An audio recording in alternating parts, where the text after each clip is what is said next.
Okay so hi everyone.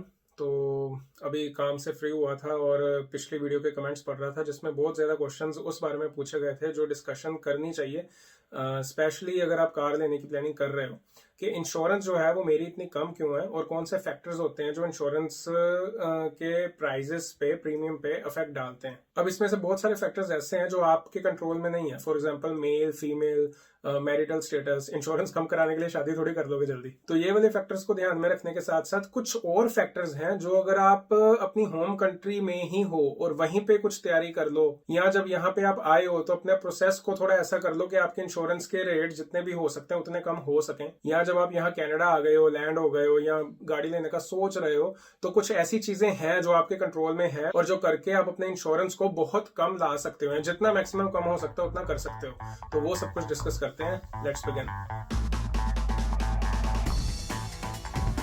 तो उससे पहले this video sponsored by wonder share unique converter. अब जिनका भी वीडियो से थोड़ा बहुत भी लेना देना, उनके लिए एक ऑल इन वन सॉफ्टवेयर है जिसमें video converter, audio converter, downloader, video compressor, video editor, merger, screen recorder.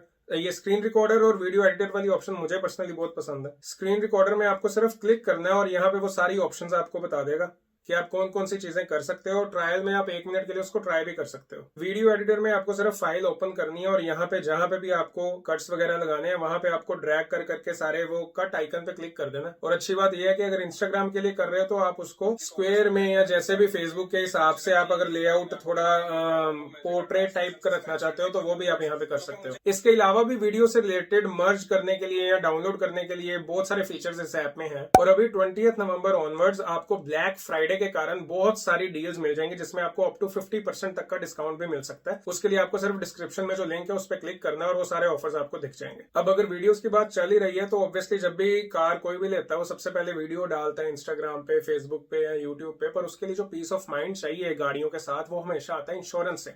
Insurance जितनी कम हो उतना अच्छा है क्योंकि ये एक मंथली एक्सपेंस है जो होना ही होना है आपका। और इसको कम करने के लिए जो फैक्टर्स आपके कंट्रोल में है उनमें से पहला वो है कि आप गाड़ी कौन सी खरीद रहे हो। फॉर एग्जांपल अगर कार की मार्केट वैल्यू बहुत ज्यादा है वन, या कार में कोई ऐसा इंजन है जो स्पोर्टी टाइप इंजन है, मतलब जो स्पोर्ट्स कार्स में यूज होता है। इनफैक्ट अगर आप यहाँ पे most popular cars Toyota Corolla और होंडा सिविक को भी कंपेयर करो तो होंडा सिविक का उसमें थोड़ा सा इंश्योरेंस ज्यादा आता है कोरोला के कंपैरिजन में, क्योंकि सिविक में थोड़ा ज्यादा I would say sports car के जैसा इंजन है। मुझे टेक्निकल चीजें नहीं पता, ऐसा मैंने सुना है। बट कुछ ब्रांड्स हैं अगेन, जैसे डॉज है। मेरा जो रूममेट था विकास, उसके पास पहली कार जो उसने डॉज की ली थी और उसका इंश्योरेंस काफी ज्यादा था जस्ट बिकॉज वो डॉज की कार थी, चाहे मार्केट वैल्यू भी ठीक थी, कम थी। तो मेक श्योर कि अगर आप 2-3 गाड़ियों में कंफ्यूज हो और उसमें से एक कार ऐसी है जो शायद टोयोटा कोरोला है या माजदा 3 है, जो ये पॉपुलर कार्स हैं जिनकी इंश्योरेंस का प्रीमियम कम होता है, तो ये भी एक डिसाइडिंग फैक्टर बन सकता है कि आप कौन सी कार लेना चाहते हो जिनमें से आप कंफ्यूज हो। अगला जो फैक्टर है वो आपके कंट्रोल में नहीं है, जो कि है एज। जैसे जैसे एज आपकी बढ़ती है वैसे वैसे इंश्योरेंस भी कम होता जाता है। 25 साल से ज्यादा हो तो इंश्योरेंस मिनिमम हो जाता है और जैसे जैसे आपको ड्राइविंग एक्सपीरियंस गेन होता जाएगा तब तक इंश्योरेंस और कम होता रहेगा। बट अगर आप यहाँ +2 के बाद आए हो या आपको पिछला ड्राइविंग एक्सपीरियंस नहीं है और आप कोई रास्ता ढूंढ रहे हो इंश्योरेंस कम कराने का, तो मेक श्योर आप एक MTO अप्रूव्ड ड्राइविंग का पूरा जो कोर्स होता है वो कर लो। कम एज वाले नए ड्राइवर्स के लिए ये एक बहुत अच्छा मेथड है जिससे इंश्योरेंस काफी कम हो सकती है। फिर अगेन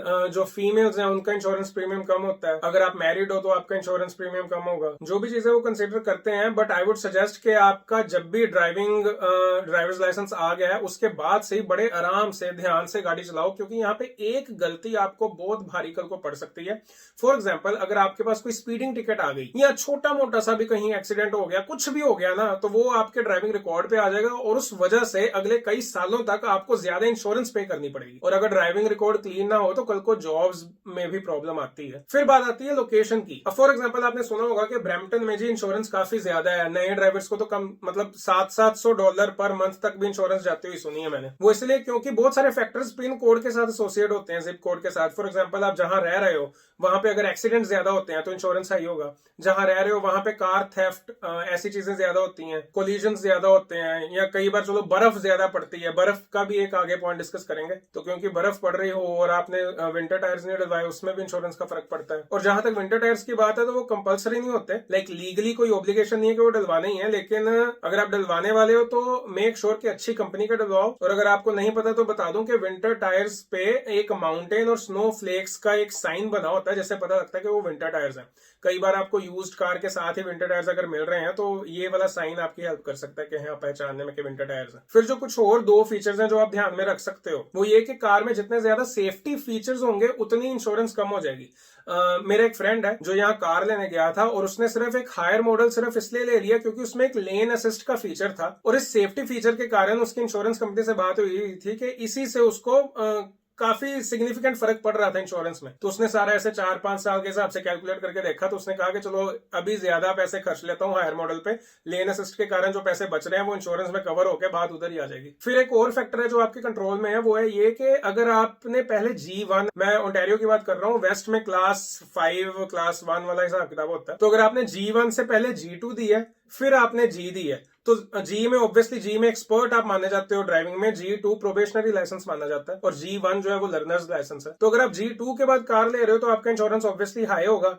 G लोगे तो उसके बाद इंश्योरेंस काफी कम हो जाएगा। डायरेक्ट G लिया होगा और इन कंपैरिजन जिसने G2 के बाद G लाइसेंस लिया होगा उसका इंश्योरेंस डायरेक्ट G वाले से कम होगा। तो ये अगर आप gradually step by step license लेते हो तो ये भी एंड रिजल्ट उसका ऐसा होता है कि इंश्योरेंस कम हो जाता है। तो आई वुड से कि जो 12th के बाद आ रहे हैं जिनकी एज भी कम है, वो कार वो चूज करो जिसकी वैल्यू कम है, और लाइसेंस लेने का जो प्रोसेस है उसमें MTO अप्रूव्ड ड्राइविंग कोर्स और ये जो ग्रेजुअल G1 G2 और G है इन चीजों को ऐड कर लो, क्योंकि बाकी चीजें तो देखो आपके कंट्रोल में नहीं है। जहां आप रह रहे हो पिन कोड भी वही रहेगा, मैरिज, जेंडर, ड्राइविंग हिस्ट्री, ये चीजें तो चेंज नहीं कर सकते आप। और कई लोग मैंने देखा कि अगर वैल्यू कम हो कार की तो वो कॉम्प्रिहेंसिव कवरेज नहीं लेते इंश्योरेंस की, वो थर्ड पार्टी इंश्योरेंस ले लेते हैं, जिसमें अगर कार सपोज आपकी कहीं एक्सीडेंट हो जाता है, आई होप कभी ऐसी कोई चीज ना हो, लेकिन ऐसे सिनेरियो में जो दूसरा बंदा होता है उसकी सारी डैमेज तो इंश्योरेंस कंपनी कवर कर लेती है, लेकिन आपकी कार को जो भी डैमेज हुआ है वो नहीं कवर करती। तो इसलिए आई वॉन्ट रिकमेंड कि चाहे जितने की भी कार है, $3,000-4,000 की भी कार है तो वो भी पैसों की ना, वो भी हार्ड अर्न मनी है, तो लो कॉम्प्रिहेंसिव कवरेज ही, मेरी खुद की भी कॉम्प्रिहेंसिव कवरेज ही है, और मेरी पर मंथ जो इंस्टॉलमेंट जा रही है, जो प्रीमियम जा रहा है इंश्योरेंस का, वो है $130 पर मंथ। पता नहीं 131 है शायद या 135, मतलब 131 लगाओ आप, क्योंकि मैंने डेली कम्यूट 5 किलोमीटर ऐड कर दिया था, जिसके कारण मेरे ख्याल से 135 हो गया था बाद में। पहले मैंने 0 किया था क्योंकि वर्क फ्रॉम होम ही है। और यह रेफरेंस के लिए मैं बता दूं कि मेरा जो G2 लाइसेंस है वो भी मैंने लास्ट मंथ ही लिया है, क्योंकि मैं पहले एक बार फेल हो गया था, उसके बाद जब बुक कराया तो कोविड के कारण टेस्ट कैंसिल होता अब मुझे जाके मौका मिला था दोबारा G2 अटेम्प्ट करने का। तो मेरे पास G2 लाइसेंस जैसे ही आया, वो प्रोबेशनरी लाइसेंस है, आने के 10 दिन बाद ही मैंने कार ले ली और इंश्योरेंस भी ले लिया। एक्सपेक्ट मैं ऑनेस्टली कर रहा था कि मेरा हो सकता है $400 के आसपास हो, क्योंकि जैसा मैंने सुना है कि नया G2 लाइसेंस हो बिना किसी ड्राइविंग एक्सपीरियंस के, खासकर ये ओंटारियो रीजन में, GTA रीजन में हूं, तो मैं भी GTA मतलब जो एक बेल्ट है, हॉर्सशू बेल्ट, यहाँ पे वाटरलू भी उसी रीजन में आता है। लेकिन जो फैक्टर सबसे ज्यादा मेरे केस में वर्क किया है इतनी कम इंश्योरेंस का, वो ऑब्वियसली एज तो है ही कि 25 साल से ज्यादा एज है, लेकिन फिर भी मैं ऑनेस्टली 400 एक्सपेक्ट कर रहा था। And the factor which came into play is my driving license extract, जो मैं इंडिया से लेके आया था, जिसमें मेरा 7 साल का क्लीन ड्राइविंग रिकॉर्ड था। जब मैं कोर्ट मंगवा रहा था तो कार की वैल्यू कम होने के कारण, सारे बाकी फैक्टर्स एड अप होने के कारण, तो 250-300 के बीच कोर्ट मिल रहे थे मेरे को हर इंश्योरेंस कंपनी से। लेकिन जब एक ऑनलाइन पोर्टल में मैंने चेकआउट करने की ऑप्शन की और उन्होंने ड्राइविंग लाइसेंस से सारा रिकॉर्ड निकलवा के फाइनल प्रीमियम मेरे को भेजा, तो वो कुछ $130 आया, और उन्होंने वहां पे लिखा था कि ये इसलिए क्योंकि आपका 7 साल से बिल्कुल क्लीन ड्राइविंग रिकॉर्ड है, और मेरी कॉम्प्रिहेंसिव इंश्योरेंस है, थर्ड पार्टी नहीं है, सब कुछ। मतलब इनफैक्ट मैंने तो के बाद मैंने कहना था कि मैंने तो डिडक्टिबल जो होता है कि बाय चांस आप क्लेम ले रहे हो तो पहले कुछ $1000 आपको देने पड़ते हैं, उसके बाद वाली रिपेयर इंश्योरेंस कंपनी देती है, सारी कॉस्ट वो बेयर करते हैं। मैंने वो भी 1000 की जगह 500 की है कि मैं सिर्फ 500 दूंगा, तो डिडक्टिबल भी मैंने अपना कम रखा है, जिसके कारण भी इंश्योरेंस बढ़ जाती है। तो ये भी एक फैक्टर है जिससे इंश्योरेंस कम ज़्यादा हो सकती है, कि आप डिडक्टिबल जितना ज़्यादा कर दोगे इंश्योरेंस पर मंथ उतनी कम हो जाएगी। बट आई वुड से कि जो इंश्योरेंस का मेन पर्पस है वो यही है ना कि आपके पैसे ना लगे जेब से, तो इसलिए डिडक्टिबल मैंने कम रखा था, उसके बावजूद इतनी कम इंश्योरेंस है। तो अगर आप इंडिया में हो या अपनी होम कंट्री में हो, कहीं पे भी हो, अगर आप बैठे वहां पे देख रहे हो और यहाँ प्लान कर रहे हो, अब तो खुलने शुरू हो गए हैं कॉलेजेस यूनिवर्सिटीज भी, तो मेक श्योर अपना ड्राइविंग लाइसेंस एक्सट्रैक्ट लेके आओ। यहाँ पे आते ही पहले उसको सबमिट कराओ, G1 लाइसेंस लो, G2 की बुकिंग कराओ, फटाफट G की तैयारी करो, क्योंकि जितना जल्दी आपके पास वो लाइसेंस आएगा, चाहे आपने कार अगले साल लेनी हो, लेकिन वो 1 साल का कैनेडियन एक्सपीरियंस भी ऐड हो जाएगा, इंश्योरेंस बहुत कम हो जाएगी।